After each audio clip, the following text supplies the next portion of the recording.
정치자금 혐의로 수감 중인 김용 민주연구원 부원장을 불러 조사했습니다. 구속 후 첫 조사입니다. 야당은 대장동 특검을 수용하라고 압박했고 여당은 죄를 덮으려는 신의 악수라고 비판했습니다. 김혜영 전 최고위원이 이재명 대표를 향해 역사의 무대에서 내려오라고 했습니다. 야권에서 이 대표 퇴진 요구가 처음 나온 건데 민주당 분위기 짚어봅니다. 이화영 전 경기도 평화부지사가 쌍방울그룹 계열사의 법인카드를 3년간 3,000회 가까이 사용한 것으로 검찰 수사 결과 드러났습니다. 금융당국이 비상금융회의를 열어 금리 인상과 레고랜드 사태로 경색된 자금 시장을 안정시키기 위해 50조 원 이상 규모의 유동성 공급 프로그램을 가동하기로 했습니다.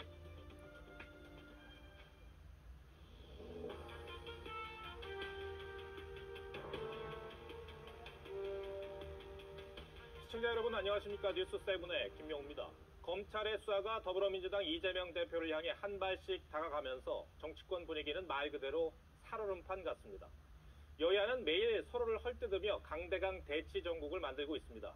민주당은 검찰 수사가 정권의 조작 수사이고 야당 탄압이라는 점을 강조하면서 국민의힘은 이재명 대표 개인 비리라는 점을 부각하고 민주당의 분열을 노리면서 각각 여론전을 펴는데 여념이 없습니다. 정치권이 입만 열면 강조하는 민생은 이미 뒷전이 된 것 같습니다. 이른바 이재명 리스크가 불러올 상황은 예상했지만 그 결말을 예측하기는 힘든 정치 상황의 연속입니다. 먼저 불법 대선 자금 수사가 한창인 서울중앙지검으로 가보겠습니다.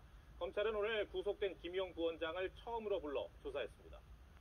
자, 송민성 기자, 현재 수사 상황 전해주시죠.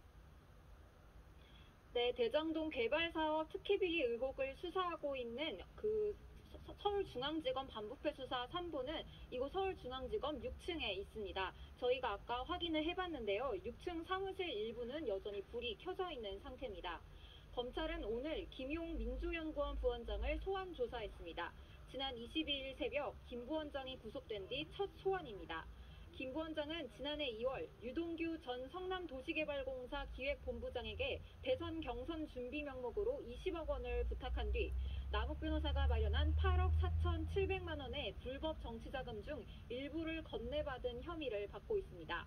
검찰은 지난해 4월에서 8월 사이에 총 4차례에 걸쳐 8억여 원이 전달되는 과정에서 김 부원장이 6억여 원을 받은 것으로 보고 있습니다. 하지만 김 부원장은 혐의를 완강하게 부인하고 있는 것으로 알려졌습니다. 검찰은 김 부원장을 상대로 우선 사실관계에 부합하는 진술을 최대한 끌어내는 데 집중할 예정입니다. 향후 수사의 핵심은 김 부원장이 받은 돈의 성격과 사용처 규명인데 해당 돈이 대장동팀에서 유 전 본부장으로 이후 김 부원장으로 넘어간 것까지는 윤곽이 잡힌 상태입니다. 최종 종착지가 어디인지 파악하는 게 이번 수사의 핵심이 될 것으로 보입니다. 특히 검찰은 김 부원장이 이재명 더불어민주당 대표의 오랜 최측근이고 또 특정된 수수 시점이 이 후보의 대선 후보 당내 예비 경선 시기와 맞물린다는 점에 주목하고 있습니다. 김용 부원장이 받은 돈이 후보 경선 자금으로 확인이 되면 이 대표는 물론 민주당 대선 자금 전반에 대한 수사로 확대될 수 있다는 전망이 나옵니다. 서울중앙지검에서 TV조선 송미선입니다. 더불어민주당 지도부는 오늘 잇따라 기자회견을 열고 모레 25일 윤석열 대통령의 국회 시정연설 전까지 특검 수용 여부를 답하라고 주장했습니다. 국민의힘은 곧바로 특검은 증거인멸 시도라며 수용 거부 입장을 거듭 분명히 했습니다. 정치권 움직임은 정민진 기자가 전해드립니다.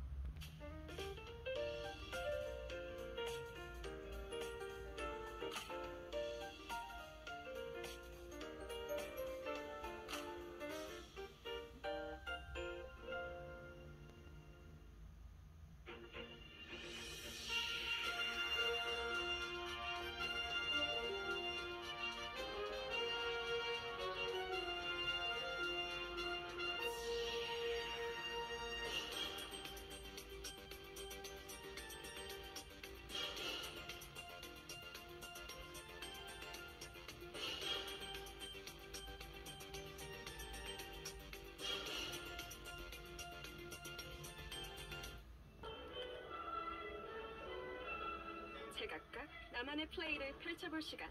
갤럭시 Z 폴드 4. 여러분 안녕하십니까? 더불어민주당 이재명 대표에 대한 검찰의 대선 자금 의혹 수사가 속도를 내면서 여야 공방은 오늘도 격화했습니다.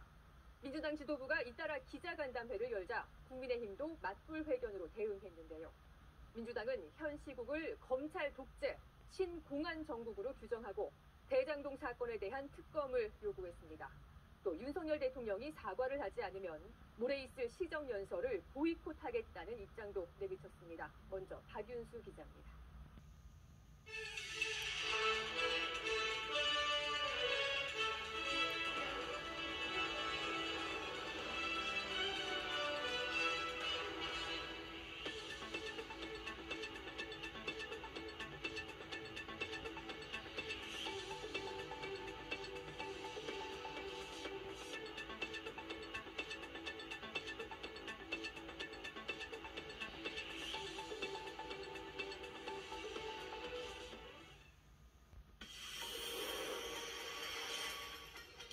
SPC 계열 제빵 공장에서 또 손끼임 사고가 일어나 40대 노동자가 손가락 접합 수술을 받았습니다.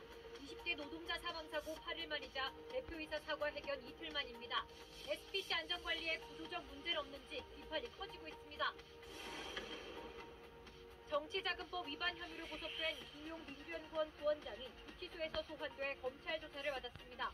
대장동 사업자에게서 받은 현금 8억여 원의 용표에 대한 수사가 본격화하고 있습니다. 한 20대 남성이 새벽에 귀가하는 여성 집에 따라 들어가 성추행을 시도하려다 경찰에 붙잡혔습니다. 이 남성은 이미 다른 성범죄 혐의로 경찰 조사를 받던 중이었습니다. 단독 취재했습니다. 시진핑 중국 국가주석이 세 번째 연임을 공식화했습니다. 7명의 최고 지도부 모두 시주석 측근들로 채워져 사실상 1인 지배 체제가 구축됐습니다.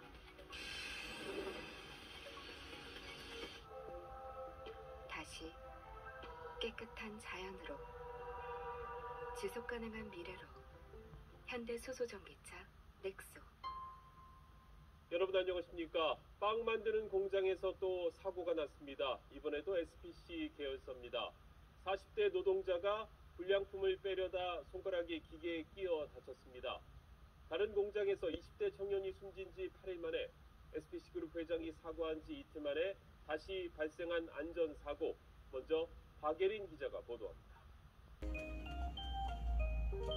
KBS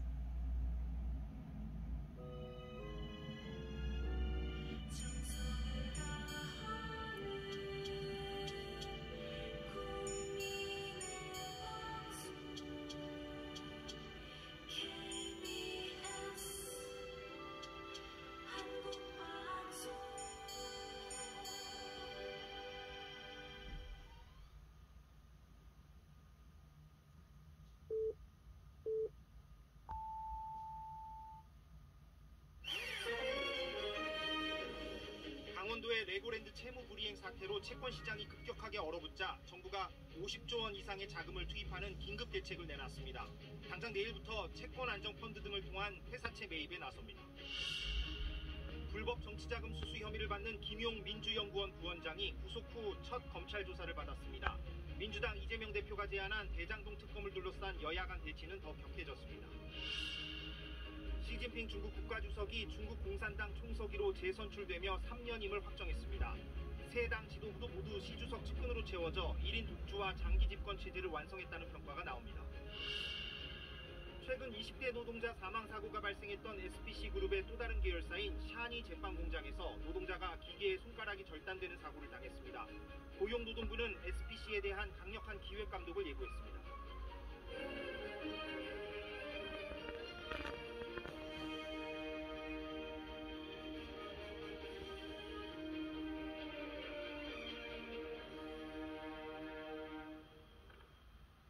네, 여러분 안녕하십니까? 오늘 9시 뉴스는 정부가 발표한 경제 분야 대책으로 시작을 하겠습니다. 경기 침체에 대한 불안감이 커지고 있는 상황에서 최근 기업들이 자금을 제때 조달하지 못한다고 많이들 호소하고 있습니다. 사람들이 회사가 발행한 채권, 회사채를 안 사려 하고 그래서 기업들이 필요한 돈을 끌어오지 못하고 있는 겁니다. 정부가 오늘 비상회의를 열고 대규모 자금을 투입하기로 했습니다. 회사채나 기업어음을 사들이는데 모두 50조 원 넘게 쓰기로 했습니다. 2세 이세준 기자의 보도를 보시고 경제부 기자와 설명을 더 해보겠습니다. 네, 9시 뉴스 여기서 마치겠습니다. 함께해 주신 여러분 고맙습니다.